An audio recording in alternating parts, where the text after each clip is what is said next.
Praise the Lord. पिता परमेश्वर आपकी स्तुति हो, आपकी महिमा, आपकी बड़ाई करते मेरे जिंदा जीवित हो परमेश्वर। इस सुंदर से समय जो आपने हमारे जीवन में दिया इसके लिए बहुत बहुत धन्यवाद करते हैं पिता। हम आपके चरणों में आते हैं पिता कि सो आपने हमें सुबह दिया, हमारे जीवन में एक नया जीवन दिया, इसके लिए बहुत बहुत धन्यवाद करते हैं पिता। हम आपके चरणों में आते हैं पिता, आपसे विनती और प्रार्थना और निवेदन करते हैं पिता कि आपने हमें संभाला, आपने हमें ज्ञान और बुद्धि और समझ दी पिता। आपने सुबह से लेकर के शाम तक और शाम से लेकर के सुबह तक आपने हमें सुरक्षित रखा, इसके लिए बहुत बहुत दिल से धन्यवाद करते हैं।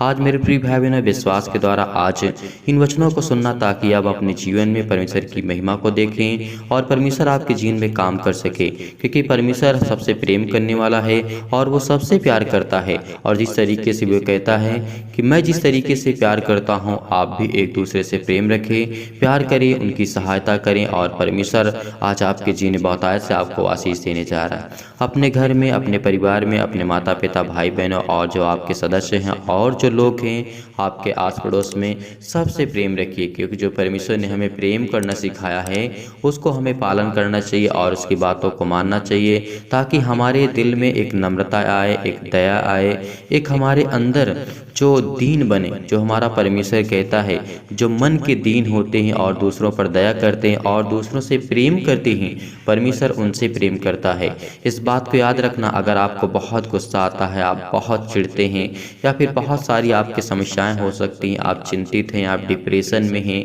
आपको किसी ने छोड़ दिया या फिर आपने किसी को छोड़ दिया, ये सब सारी जो घटनाएं घटती हैं, बहुत सारे लोग इससे चिंतित होकर के सुसाइड की ओर जानते हैं और अपने आप को ख़त्म करते हैं। तो मेरे प्रिय भाई बहनों, आपसे मैं इतना ही कहना चाहता हूँ कि विश्वास रखना, भरोसा रखना। अगर आपने कहा इंसान कोई साथ नहीं देता है, लेकिन फिर भी पृथ्वी पर रह करके आपको इंसान के बीच में ही रहना पड़ेगा, उन्हीं के साथ रहना पड़ेगा। इसको आपको याद होना चाहिए इन बातों के, क्योंकि जो हमारा सच्चा खुदा है और जो हमारा सच्चा परमेश्वर है वो सर्वशक्तिमान है। वो हर एक बातों को, आपको हर एक घटी और कमी को पूरा करेगा। विश्वास रखना और भरोसा रखना। आपके जीवन में परमेश्वर बहुत काम करने जा रहा है। हर एक मसीह भाई बहन की जीवन की घटनाओं को लेकर के दुआ करते हैं और प्रार्थना करते हैं।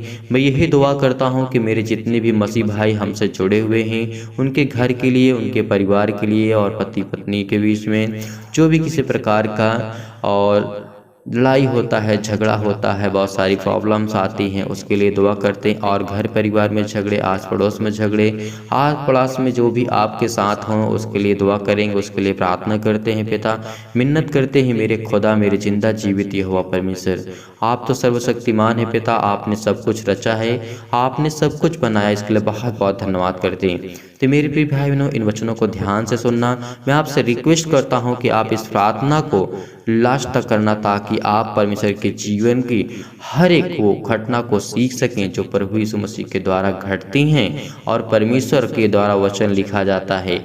इसीलिए विश्वास के द्वारा आज मैं आपसे फिर कहता हूं, आपसे निवेदन करता हूं कि आप इस प्रार्थना को सुनिएगा और इस वचन को पहले सुनिए, उसके बाद हम प्रार्थना की ओर चलते हैं। तो आइए देखते हैं, हम यहाँ पे पढ़ते हैं नीति वचन 143 में लिखा है। यहाँ पे परमेश्वर वचन क्या कहता है? हे यहोवा, मेरी प्रार्थना सुन, मेरे गिड़गिड़ाने की ओर कान लगा। इन वचनों को आपको ध्यान से सुनना है, क्योंकि ये वचन बहुत महत्वपूर्ण होते हैं हमारे जीवन में, हमारे लाइफ में, हमारे जीवन की हर एक घटनाओं को लिए आपको ये वचन को देखना है और सुनना है और जानना है। फिर इस तरीके से क्या होता है, तू जो सच्चा और धर्मी है, इसलिए तू मेरी प्रार्थना को सुनेगा। पिता जो हमारा है वो पवित्र है, इसीलिए हमारी प्रार्थना को परमेश्वर सुनेगा और हमारी प्रार्थना का जवाब भी देगा जब भी आप प्रार्थना करेंगे और आपके जीवन में जो भी घटी है, कमी है, उसको आप परमेश्वर से मांगेंगे। तो परमेश्वर आपकी ज़रूरतों को, हर एक घटी और कमी को पूरा करने जा रहा है। तो आज विश्वास रखना और भरोसा रखना, क्योंकि विश्वास ही सब कुछ होता है और इसके सिवा कुछ नहीं है। तो आइए देखते हैं जिस तरीके से परमेश्वर का वचन आगे कहता है, और अपने दास के मुकदमा न चला। किस तरीके के वचन यहाँ पे कहता है? ये उस समय लिखा गया था वचन, यानी उस समय जब दास हुआ करते थे। इस समय प्रभु यीशु मसीह ने कहा कि जैसे मैं अपने पिता को पिता कहता हूँ, वैसे तुम भी मेरे पिता को पिता कह सकते हो। ये परमेश्वर ने हमें अधिकार दिया है। और पहले क्या होता था, जब ये बाइबल लिखी गई थी, जिसे भजन संगीता दाऊद के द्वारा किस तरीके से वहाँ पे लिखा जाता है और दाऊद के द्वारा भजन संगीता, तो ये उस समय दास हुआ करते थे। लेकिन आज हम दास नहीं हैं किसी के, आज हम परमेश्वर के बेटे और बेटियां हैं।